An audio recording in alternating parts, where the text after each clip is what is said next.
Bismillahirrahmanirrahim. Assalamualaikum warahmatullahi wabarakatuh. Waalaikumsalam warahmatullahi wabarakatuh. Alhamdulillahirabbil alamin. Wassalatu wassalamu ala asyrafil anbiya'i wal mursalin wa ala alihi wa sahbihi ajma'in.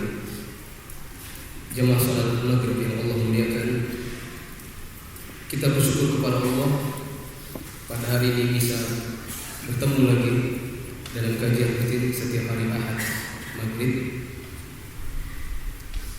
Dan kajian ini telah kita hentikan menjelang Ramadan, dan kita lanjutkan kembali setelah Syawal ini. Semoga Allah Subhanahu wa taala menjadikan ini sebagai amal ibadah yang ikhlas hanya untuk Allah semata, dan semoga Allah Subhanahu wa taala menambahkan kepada kita semua ilmu yang bermanfaat. Satu lagi nikmat yang perlu kita syukuri,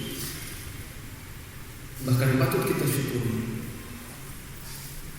adalah nikmat istiqomah untuk bisa beribadah kepada Allah Subhanahu wa taala. Banyak orang yang manakala dia masuk ke dalam Ramadan, maka dia mendadak saleh, mendadak rajin ke masjid, mendadak baca Quran, mendadak sholat, mendadak tarawih, mendadak saleh. Tapi manakala Ramadan itu selesai juga sholatnya. Selesai, dia tidak perlu lagi kelihatan di masjid. Yang biasanya dia ikut sholat subuh di masjid, setelah Ramadan selesai tidak pernah lagi kelihatan sholat subuh berjamaah di masjid. Yang dulunya rajin menuntut ilmu, manakala selesai Ramadan tidak ada lagi dirinya kita dapati dalam majelis ini. Nah, orang-orang yang setelah Ramadan setidak-tidaknya masih, walaupun tidak 100% seperti Ramadan, tetapi masih ada rasa-rasa Ramadan di dalam dirinya, di dalam semangatnya, maka ini adalah satu pertanda adanya istiqomah. Dan adanya istiqomah pada diri seseorang itu pertanda adanya kebaikan pada dirinya.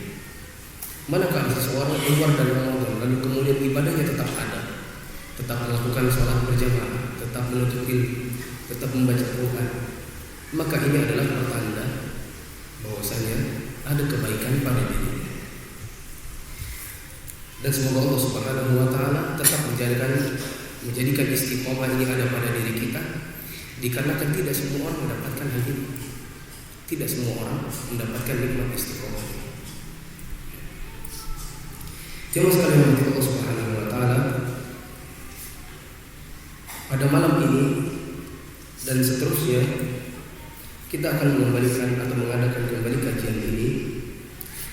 Dan untuk bulan pertama ini maksimal 4 minggu, bisa jadi kurang, kita ingin mengulang terlebih dahulu buku dasar-dasar Islam yang sudah kita selesaikan menjelang Ramadan kemarin. Bukunya sudah selesai, dan tidak ada salahnya kalau kemudian kita review terlebih dahulu. Tetapi reviewnya mungkin tidak sedetail sebagaimana yang telah kita jelaskan pada pertemuan sebelumnya. Jadi reviewnya hanya review cepat. Kalau ada yang mungkin tidak ikut sebelumnya, bisa cari videonya di YouTube, insya Allah. Sudah keluar 4 video. Kalau setelah yang 4 video yang kelima dan seterusnya belum keluar, maka jangan tagih ke saya, tagih ke kameramannya ini. Dia yang salah. Sudah sejak bulan apa itu sampai sekarang belum keluar juga videonya. Dia yang dikejar, bukan saya. Jadi untuk minggu yang depan, kalau masih punya bukunya di rumah, dasar-dasar Islam, minggu depan dibawa lagi. Kita akan review cepat, dibacakan cepat. Karenanya Pak Utama, 1 bulan ke depan jangan pergi di rumah. Ya, silakan Pak dibaca. Assalamualaikum warahmatullahi wabarakatuh. Ikhwan dan akhwat sekalian, insyaallah dimuliakan oleh Allah Subhanahu wa taala, kembali kita akan melanjutkan kajian pada malam ini mengenai dasar-dasar Islam. Yang pertama adalah rukun Islam. Islam dibangun di atas 5 perkara yang tidak sah keislaman seseorang tanpa keberadaannya. dari Ibnu Umar radhiyallahu anhu dari Nabi sallallahu alaihi wasallam bersabda, Islam itu dibangun di atas 5 perkara tauhid kepada Allah, mendirikan sholat, menunaikan zakat, puasa di bulan Ramadan, dan haji. Hadis riwayat Muslim. Dibaca cepat aja, tapi suaranya keras aja suara. Ataupun pertama 2 kalimat syahadat, bersaksi bahwa tidak ada ilah yang hak selain Allah, tiada sekutu baginya, dan bersaksi bahwa Muhammad adalah hambanya dan rasulnya. Seseorang tidak akan masuk Islam kecuali dengan 2 syahadat ini, yaitu mengucapkan keduanya dengan lisan dan menerapkan keduanya dengan keyakinan dan amalan. Makna dari la ilaha illallah adalah tidak ada sesembahan yang hak selain Allah, maka seorang muslim tidak mengarahkan doanya ataupun permintaannya, tidak pula nazar maupun sembelihannya, dan ibadah apapun kecuali kepada Allah semata yang tidak ada sekutu baginya. Sedangkan makna dari Muhammad Rasulullah adalah mentaati perintahnya, membenarkan kabar berita yang dibawanya, menjauhi larangannya dan peringatannya, dan tidak menyembah Allah kecuali dengan petunjuknya.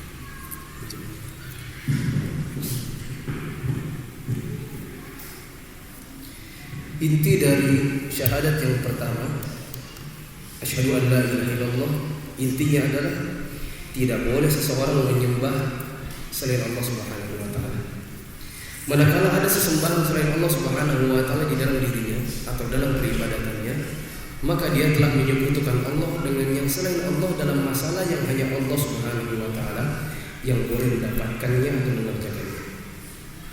Maka kalau ada orang bersyahadat asyhadu an la ilaha illallah, tetapi pada saat yang bersamaan dia menyembah yang selain Allah, apakah itu kuburan, apakah itu gunung yang dikeramatkan, pohon yang dikeramatkan, dan umumnya kaum muslimin yang di Indonesia ini umumnya yang mereka jadikan tandingan selain Allah Subhanahu wa taala adalah kuburan orang-orang soleh.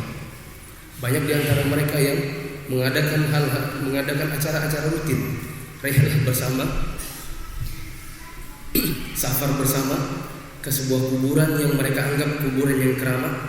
Lalu kemudian di sana mereka sholat, membaca Quran, kemudian meminta sesuatu kepada orang yang telah dikubur di sana. Maka ini semua adalah perbuatan syirik. Syirik itu adalah menyekutukan Allah, dan orang yang mengerjakan syirik besar, maka hukumnya dia dikeluarkan dari keislamannya. Secara otomatis dia membatalkan keislamannya. Maka tidak ada gunanya dia beribadah manakala dia mengerjakan kesyirikan seperti ini. Contoh yang lain yang juga banyak dikerjakan oleh kaum muslimin adalah mereka meyakini ada benda-benda tertentu yang benda tersebut dapat mendatangkan manfaat atau menolak mudarat bagi diri mereka, atau yang disebut dengan jimat atau jampa-jampi dan yang sejenisnya. Barang siapa yang memakainya, maka wajib bagi dirinya untuk bertaubat dan menghilangkan jimat-jimat yang mereka gunakan. Apabila ini masih digunakan setelah mereka tahu hukumnya, maka batal keislamannya. Tidak ada gunanya sholatnya, tidak ada gunanya puasanya, hajinya, zakatnya, dan ibadah-ibadah yang selainnya apabila mereka masih menggunakan benda-benda yang seperti ini. Inti dari syahadat yang kedua, Muhammadur Rasulullah, adalah kita membenarkan apa yang beliau kabarkan. Kemudian beliau kita taati dalam hal-hal yang beliau perintahkan dan beliau larang. Lalu kemudian kita mengerjakan segala bentuk ibadah hanya sesuai dengan petunjuknya dan tidak boleh mengada-ngada dalam masalah ibadah. Barang siapa yang meyakini bahwasanya Muhammad itu adalah utusan Allah, tetapi pada saat yang bersamaan dia beribadah dengan cara yang tidak ditunjukkan oleh Rasulullah SAW, maka tidak ada gunanya ibadah yang dikerjakan, dikarenakan ibadahnya tidak sesuai dengan yang Rasulullah SAW ajarkan. Rukun Islam yang kedua, mendirikan sholat. Sholat adalah rukun Islam kedua, di mana keislaman seseorang tidak tegak kecuali dengan menunaikan dan menegakkannya tepat pada waktunya sesuai dengan yang diperintahkan oleh Allah Ta'ala dan petunjuk yang digariskan oleh Rasulullah SAW.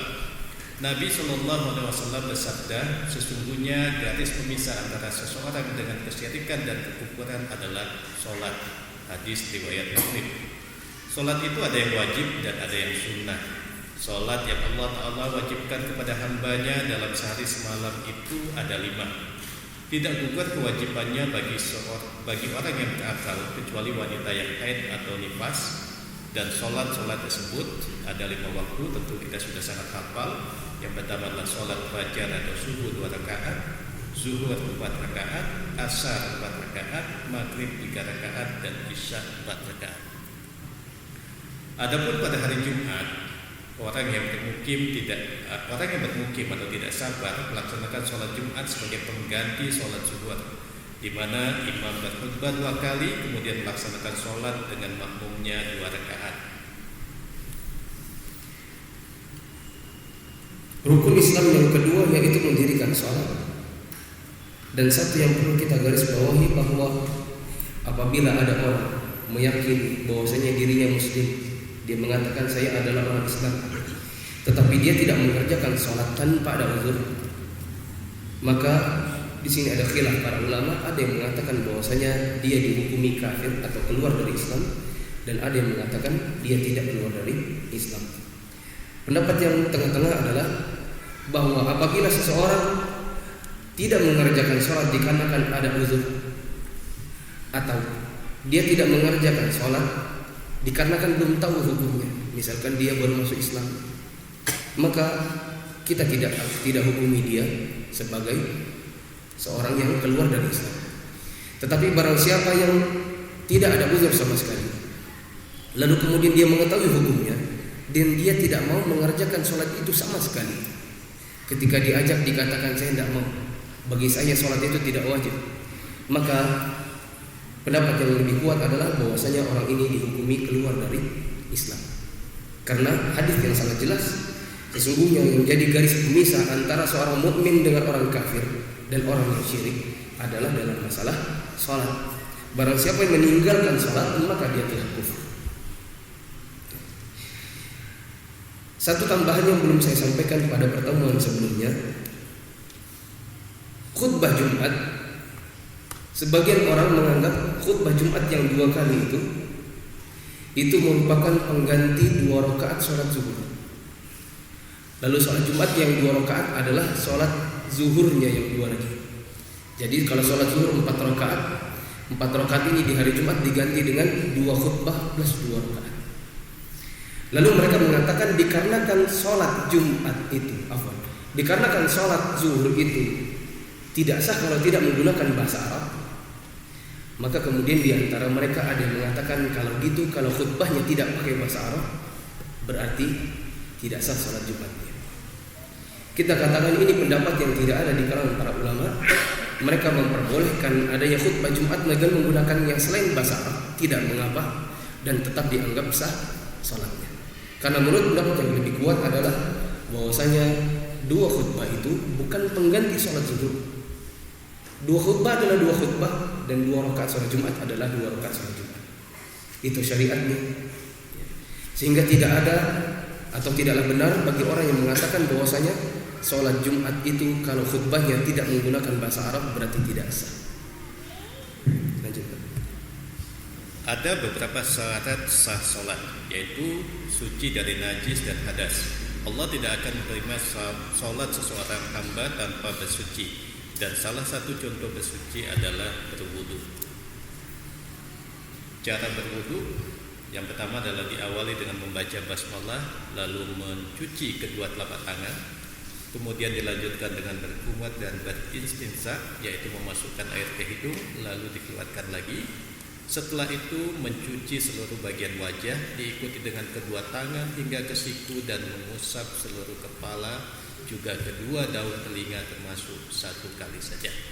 Kemudian mencuci kedua kaki hingga mata kaki dan disunahkan untuk mencuci setiap anggota wudhu sebanyak 3 kali kecuali mengusap kepala.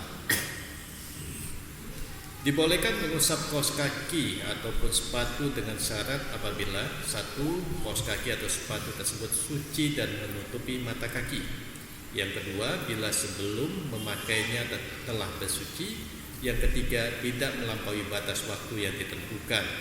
Bagi yang mukim sehari semalam, sedangkan bagi yang musafir 3 hari. Disunahkan untuk mengakhiri wudhu dengan doa, asyhadu an la ilaha illallah wahdahu la syarikalah wa asyhadu anna Muhammadan abduhu wa rasuluh. Allahumma ja'alni minat tawabina wa ja'alni minal mutatahhirin. Aku bersaksi bahwa tidak ada ilah yang hak selain Allah dan tidak ada sekutu baginya, dan aku bersaksi bahwa Muhammad adalah hamba dan rasulnya.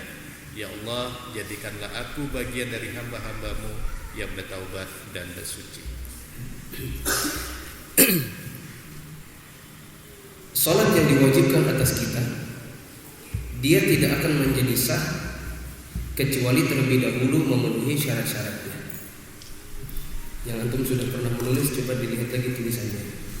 Ya, mungkin ada bolongnya di situ, kelewatan 1 atau 2. Coba dilihat. Syarat-syarat sah salat. Yang pertama adalah masuk waktunya. Barang siapa salat sebelum waktunya, maka tidak sah salatnya. Kemudian yang kedua adalah suci dari najis dan hadas, baik najis yang ringan maupun yang pertengahan dan berat, maupun juga hadas yang kecil maupun hadas yang besar. Najis dengan hadas apa bedanya? Karena kita review, saya tidak bisa tanya-tanyaannya. Najis itu adalah kotoran, adapun hadas itu adalah keadaan kita. Najis itu kotoran, baik yang keluar dari diri kita maupun yang memang sudah ada di luar dari tubuh kita. Adapun hadas itu adalah keadaan kitanya. Contohnya bagaimana?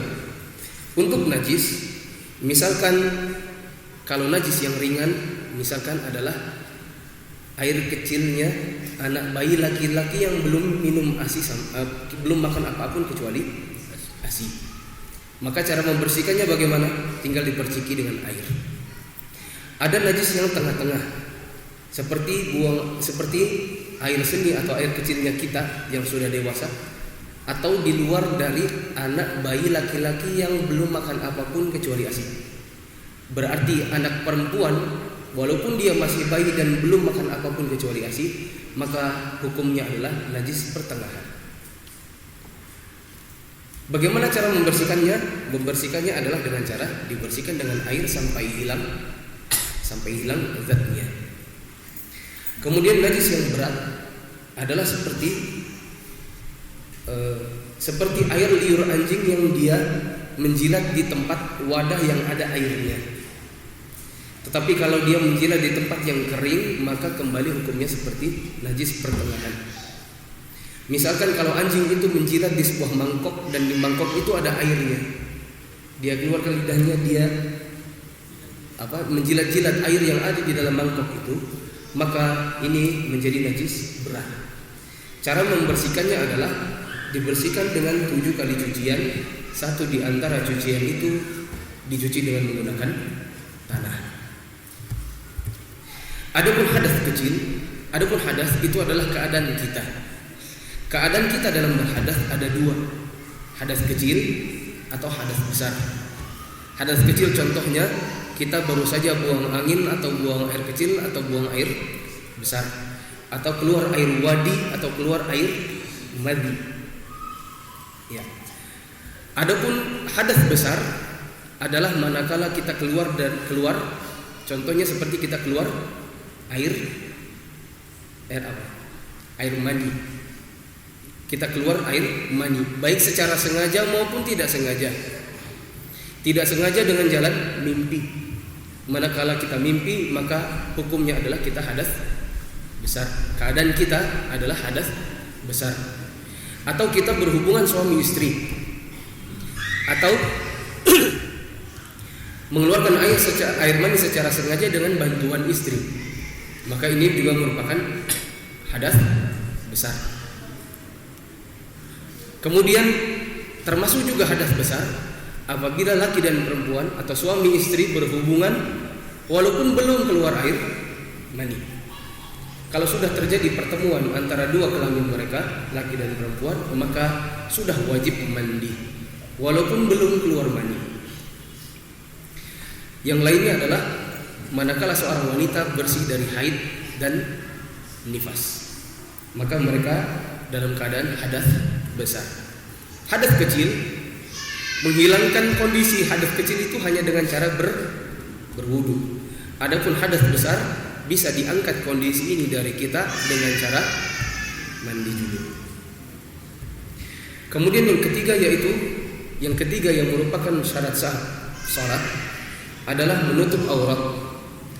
Maka apabila seseorang salat dalam keadaan tidak menutup auratnya, maka tidak sah salatnya. Auratnya laki-laki itu adalah mulai dari pusar sampai dengan lutut. Adapun perempuan, pendapat yang kami ambil adalah auratnya seluruh tubuhnya kecuali wajah dan telapak tangannya. Bagi saya mengikuti pendapat bahwasanya cadar hukumnya sunnah, dan sunnah yang lebih disunnahkan lagi kalau yakin bahwasanya dia cantik atau istri kita cantik. Ya. Tetapi untuk sholat, maka tidak cukup sholat hanya dengan menutupi bagian udel sampai lutut. Pundak termasuk bagian tubuh yang wajib untuk ditutup bagi laki-laki. Maka tidak diperbolehkan laki-laki sholat pakai kutang, walaupun dia sholat sendirian di kamarnya misalnya. Akan ada yang lihat juga.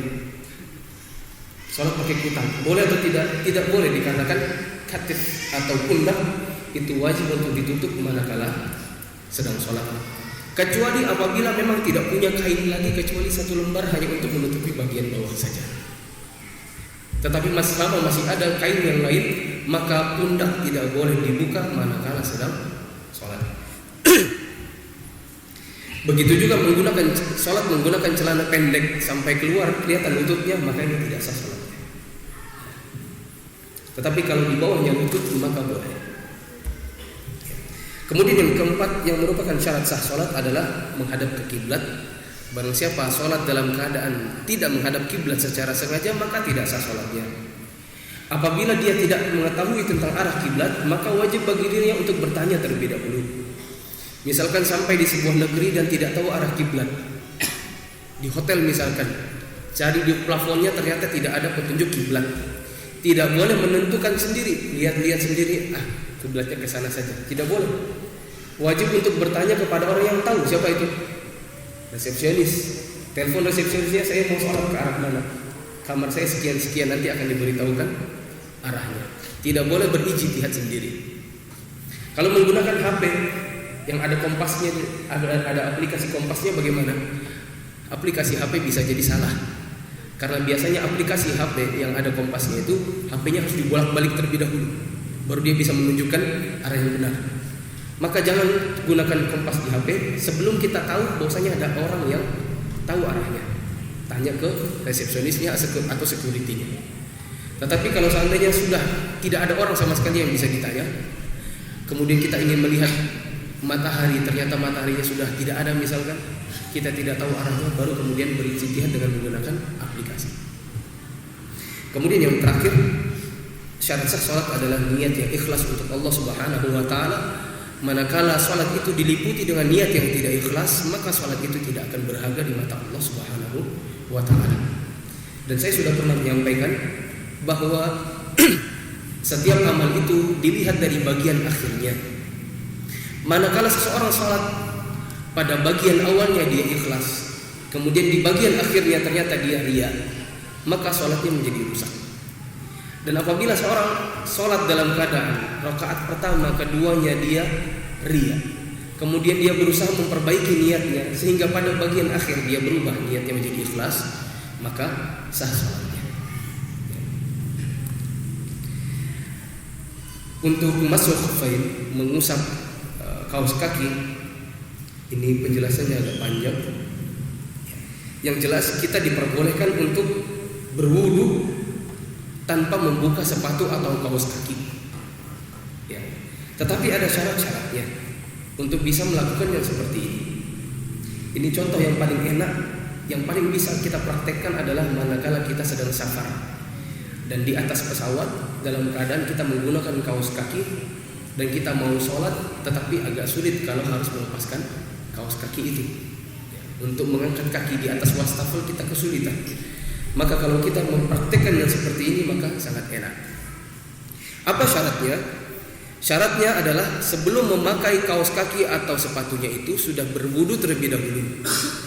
Kalau memakainya belum berwudu terlebih dahulu, maka tidak bisa mengusap kaos kakinya. Harus dibuka berarti. Tetapi kalau sudah berwudu sebelumnya, lalu kemudian menggunakan kaos kakinya atau sepatunya, maka nanti ketika datang waktu sholat berikutnya mau berwudu lagi, maka boleh sepatu atau kaos kakinya tidak usah dilepas. Boleh tidak dilepas dan cukup diusap bagian atasnya saja. Bagian bawahnya tidak perlu. Bagian atasnya saja. Satu kali saja. Yang kedua, syaratnya adalah manakala kita mau berwudu atau kita baru saja berhadas kecil. Tetapi kalau kita hadas besar, maka tidak bisa kemudian tidak melepaskan kaos kaki atau sepatu itu, karena kaki juga wajib untuk dibasuh manakala mandi junub. Kemudian ada batasan waktunya. Mukim itu hanya boleh 1 hari 1 malam, 24 jam. Adapun seorang yang safar maka boleh melakukan yang seperti ini sampai dengan 3 hari 3 malam. Kemudian syarat yang keempat, kaos kaki atau sepatunya terbuat dari bahan yang halal. Kalau terbuat dari kulit dan kulitnya adalah kulit yang haram seperti kulit babi atau kulit anjing, maka tidak boleh diusap, harus dilepas. Kalau perlu beli sendal jepit sekalipun, daripada menggunakan kaos kaki atau sepatu yang terbuat dari kulit yang haram. Kemudian dia merupakan alas kaki yang halal.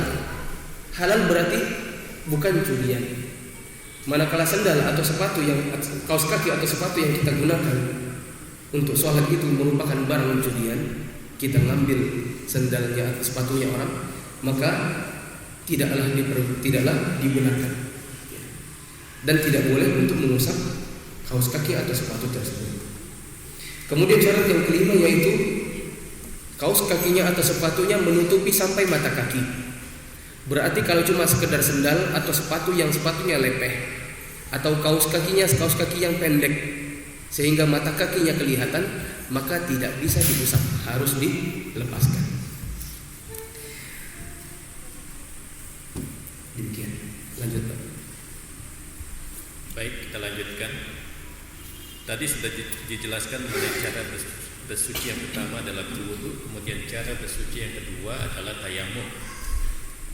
Tayamum, apabila seseorang tidak dapat menggunakan air, baik karena tidak adanya air atau karena penyakit yang menghalangi, maka saat itulah disyariatkan tayamum baginya. Cara bertayamum yaitu menepukkan kedua telapak tangan di atas debu dengan sekali tepuk, kemudian mengusap wajah dan kedua telapak tangan 1 kali saja. Ini adalah bagian dari kemudahan dan toleransi yang terdapat dalam Islam. Diperbolehkan bagi kita untuk bertayamum sebagai pengganti dari wudu dan juga bisa menggantikan mandi junub. Boleh tidak mandi junub, boleh tidak berwudu, dan diganti dengan tayamum pada keadaan-keadaan berikut. Yang pertama, tidak ada air sama sekali. Kalau tidak ada air sama sekali, maka boleh untuk tayamum saja, tidak usah berwudu dan tidak usah mandi junub. Yang kedua, ada air tetapi tidak cukup. Misalkan ada air tapi hanya cukup untuk minum saja, maka ini boleh untuk bertayamum. Yang ketiga, ada air tetapi harus beli dan harganya sangat mahal, maka ini boleh untuk tidak membelinya dan cukup diganti dengan tayamum. Yang keempat, airnya terlalu dingin dan tidak ada alat untuk memanaskannya. Tidak ada pemanas airnya, tidak ada ceretnya, tidak ada kompornya untuk memanaskan air. Tetapi airnya misalkan dikarenakan musim dingin sampai 0 derajat, beku berarti 5 derajat, dan dingin, dan kulit kita tidak mampu untuk berwudu atau mandi dengan air sedingin itu, maka boleh diganti dengan tayamum. Kemudian yang kelima, ketika ada luka atau sakit yang tidak boleh kena air, yang kalau nanti kena air bisa bertambah parah, maka ini boleh untuk tidak berwudu atau mandi junub, diganti dengan tayamum. Yang keenam, Boleh untuk tayamum manakala air itu tidak mampu diraih walaupun dia ada. Airnya ada, tetapi tidak mampu kita raih. Misalkan dalam keadaan peperangan, di luar ada kerusuhan, di luar rumah ada kerusuhan, atau ada peperangan, atau ada ISIS. Kita ketakutan, kita kunci semua rumahnya. Datang waktu sholat, ada air tapi di luar, di dalam tidak ada air, maka kita boleh untuk tayamum. Demikian. Caranya adalah sebagaimana yang sudah kita pelajari waktu itu, cukup dengan menumpukan sekali tepuk dengan kedua telapak tangan.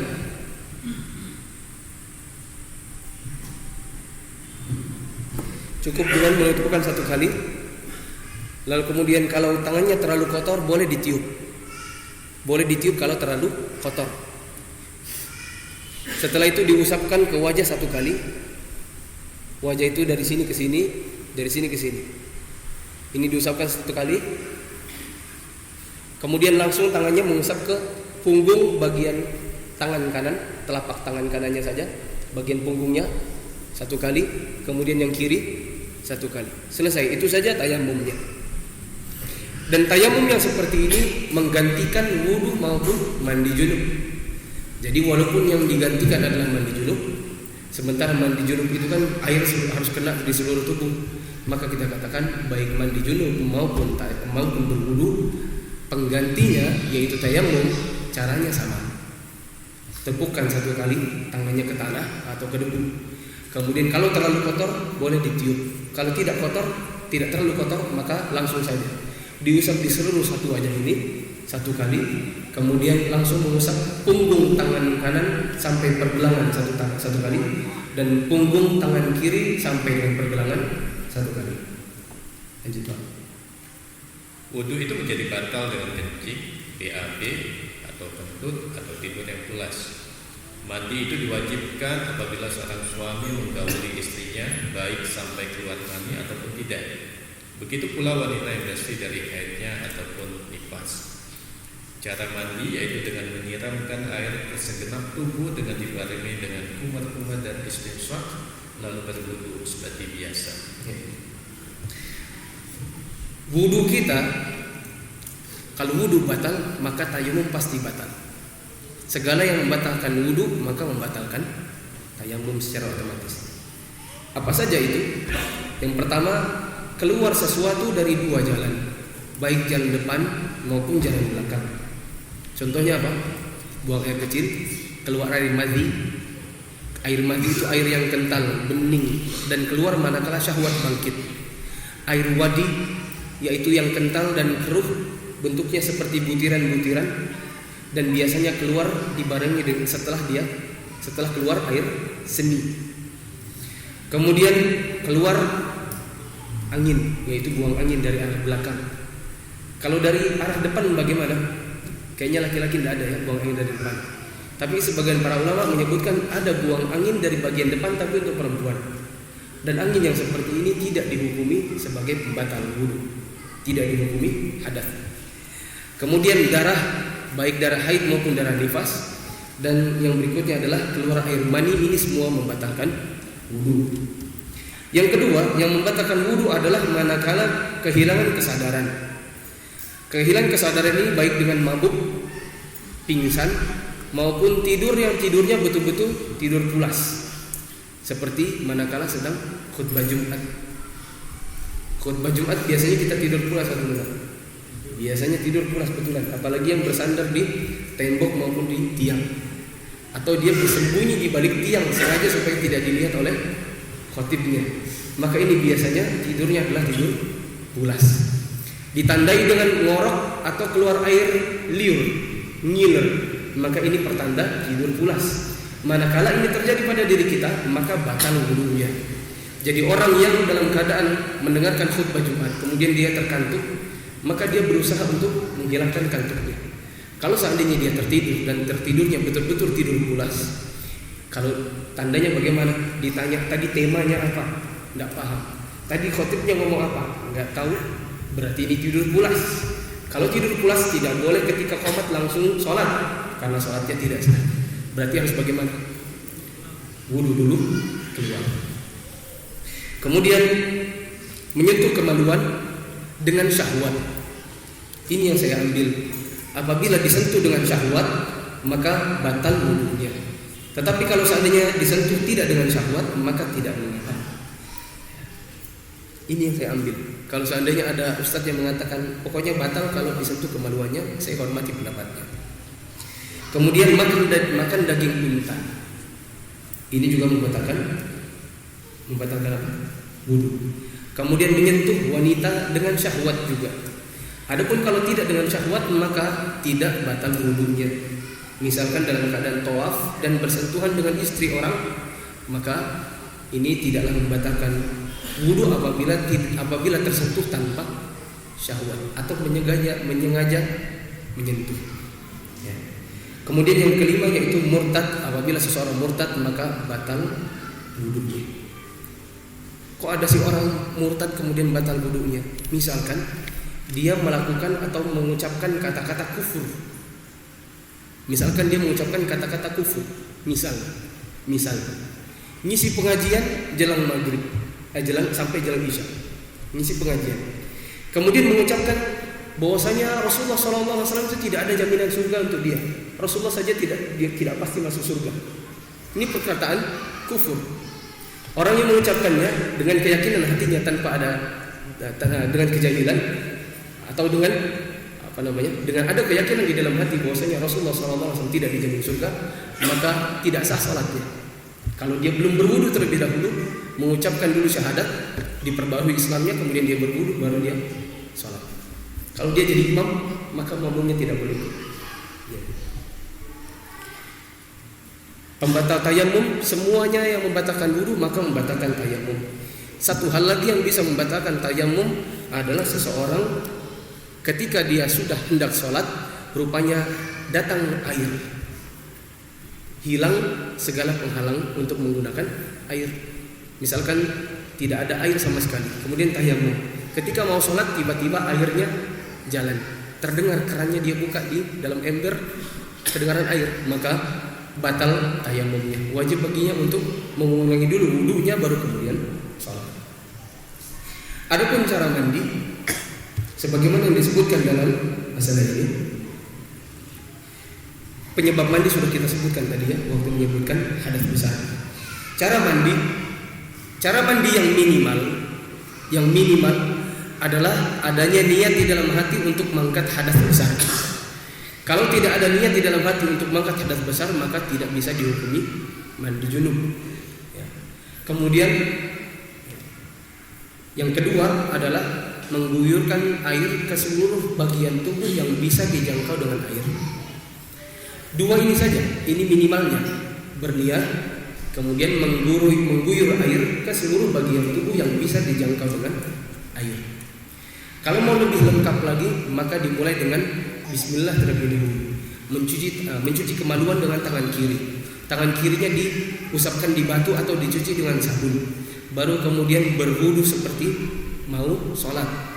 Kemudian mengusap kepala bagian kanan, kemudian kepala bagian kiri, kemudian seluruh tubuh yang bagian kanan, kemudian seluruh tubuh yang bagian kiri, kemudian menuangkan air 3 kali dan meratakan air itu pada seluruh tubuh, baru kemudian mandi seperti biasa. Ini adalah yang sempurna. Tetapi kalau seseorang tidak memiliki waktu yang banyak, misalkan sudah mepet waktu subuh, dia belum mandi junub, maka minimal harus ada niat di dalam hati. Dan yang satunya lagi apa tadi? Mengguyurkan air ke seluruh tubuh, ke bagian tubuh yang bisa dijangkau dengan air. 19.31. Isyanya jam berapa? Sudah ini. 1 menit lagi. 1 menit. Ada pertanyaan sini? Ya Pak.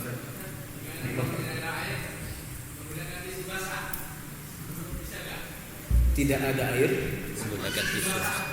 untuk apa Pak? Untuk tayamum? Tidak. Ya. Rasulullah SAW, Allah Subhanahu Wa Taala berfirman, "Fatayammamu sa'idan thayyiban." Apabila engkau tidak mendapatkan air, maka bertayamumlah dengan menggunakan sa'idan thayyiban, tanah yang baik. Para ulama ada yang mengatakan hanya yang bentuknya tanah, Jadi batu, pasir itu tidak bisa. Sebagian para ulama yang lain, dan ini pendapat yang saya lebih ambil, bahwa sha'iran thayyibah, tanah yang baik itu tidak hanya terbatas pada tanah saja, tetapi juga boleh debu yang ada di atas meja atau di atas kaca, atau debu yang ada di bawah kolong ranjang misalkan, atau yang ada di bawah meja, atau yang ada di bawah kursi, atau boleh juga batu, boleh juga pasir. Tetapi tisu basah, maka ini bukanlah sha'iran thayyibah. Wallahu a'lam. Satu lagi. Darah yang ada pada nyamuk kalau ditekuk di badan, lalu kemudian darahnya nempel di badan, apakah ini najis? Ya. Kalau dihukumi apakah ini najis? Jawabannya wallahu a'lam. Darah yang sedikit itu ma'fu. Darah yang sedikit itu ma'fu. Ma'fu itu maksudnya dimaafkan. Dimaafkan berarti tidak dihukumi najis. Tapi kalau di luar sholat, tidak masalah dicuci. Tetapi kalau di dalam sholat, misalkan kita tekuk sambil sholat ada nyamuk di tangan, kemudian kita tekuk, kemudian mati di situ, ada darahnya, apakah batal sholatnya? Wallahu a'lam bishawab. Jawabannya tidak batal dikarenakan darah yang sifatnya sedikit itu darah yang ma'fu, dimaafkan. Satu lagi.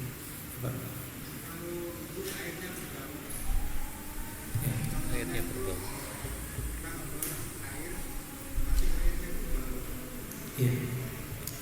Airnya berbau untuk berwudu. Apakah bisa digunakan untuk berwudu?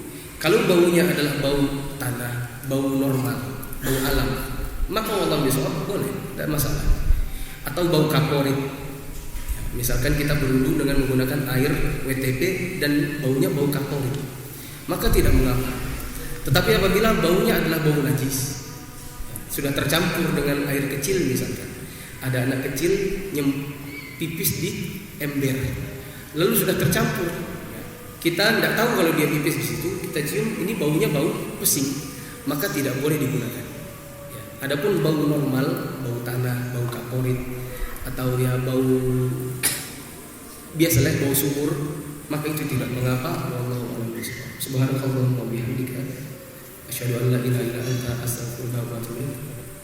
Sudah.